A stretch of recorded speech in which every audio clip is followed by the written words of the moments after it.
Hello everyone, good morning. সবাই কেমন আছো? আশা করছি ভালো আছো, আর আমরাও বেশ ভালো আছি। তো আজ হচ্ছে শুক্রবার, আর এর আগের দিন আমি ভিডিও শ্যুট করিনি, কারণ ভ্যাকসিন দেওয়ার পর বাবুর শরীরটা ভালো ছিল না, তাই আমারও আর কোনো রকম ভিডিও শ্যুট করতে ইচ্ছে হয়নি। তো দেখো, আজ একটু বাবু ভালো আছে, আর ও কিন্তু প্রত্যেক দিন আমার আগেই উঠে পড়ে আর এইভাবে বিছানাতে শুয়ে শুয়ে খেলা করে, তারপর আমার ঘুম ভাঙে। তো আজকের ভিডিওটা মাই করে দিয়েছে। তারপর আমিও ঘুম থেকে উঠে একটু বাবুর সাথে খেলা করে নিলাম। বাবুকে দেখো, আজ তাও খেলা করছে। কাল তো সারাদিন বাবুর জ্বর ছিল, আর বাবুর যে পায়ে ইঞ্জেকশন দিয়েছে সেই পাটা তো কাল তুলতেই পারছিল না, আজকে তবুও পা তুলছে, খেলা করছে। ভাবো, আমরাই বড় মানুষেরা ইঞ্জেকশন নিতে গিয়ে কতটা ভয় পায়, ব্যথা পায়, সেই জায়গায় ছোট ছোট বাচ্চাদেরকে ইঞ্জেকশন দেওয়া, ওরা কতটা কষ্ট পাচ্ছে। কিন্তু কিছু করার নেই, ভ্যাকসিনগুলো তো দিতেই হবে, খুবই ইম্পর্টেন্ট। বাবুকে আদর করে দিয়ে মায়ের কাছে দিয়ে আসলাম, তারপরে আমি নিজেই ফ্রেশ হয়ে চা খেয়ে আসলাম। এবার বেডটাকে পরিষ্কার করে নেব। এই যে দেখো, আমার বেড পরিষ্কার হয়ে গেছে। ঘরের মধ্যে বেডটা পরিষ্কার থাকলে বেশ ভালো লাগে, আর বেড যদি নোংরা থাকে মনে হয় পুরো ঘরই নোংরা হয়ে আছে। আর এখন তো পুরো ঘর বাবুর জিনিস আর বাবুর কাঁথাতেই ছড়িয়ে থাকে। তো যাই হোক, এদিকে দেখো, তারপর বাবু বাবার সাথে খেলা করছিল, আর বাবা ওকে 50 টাকা হাতে দিয়েছে।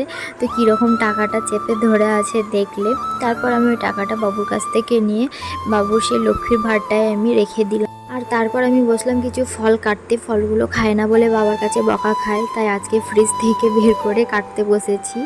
ফলগুলো কেটে সবাইকে দিলাম, আর নিজেও খেয়ে এখন আমি ছাদে আসলাম। বাবুকে স্নান করাবো, তাই বাবুর জামা মেলা আছে, সেগুলোই নিতে আসলাম।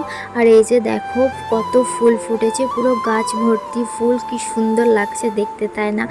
আর দুপুরের দিকে দেখলে ওয়েদারটা বেশ ভালোই আছে, ভালোই রোদ উঠেছে। তো এখন আমি নিচে যাচ্ছি, গিয়ে বাবুকে স্নান করাবো, তারপর নিজে স্নান করব।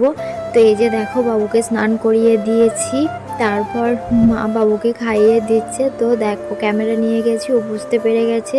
তাই দেখো, দুধু খেতে খেতে ও কেমনভাবে তাকিয়ে আছে ক্যামেরার দিকে। আর দেখো, আজকে ওর নিজে বোতল ধরে খাবার ইচ্ছে হয়েছে, তাই বোতলটাকে কীরকম ধরে আছে, ও কিছুতেই ছাড়ছিল না। আর তারপর দেখো, এই যে এই কিচেন চিমনিটা নেওয়া হয়েছে।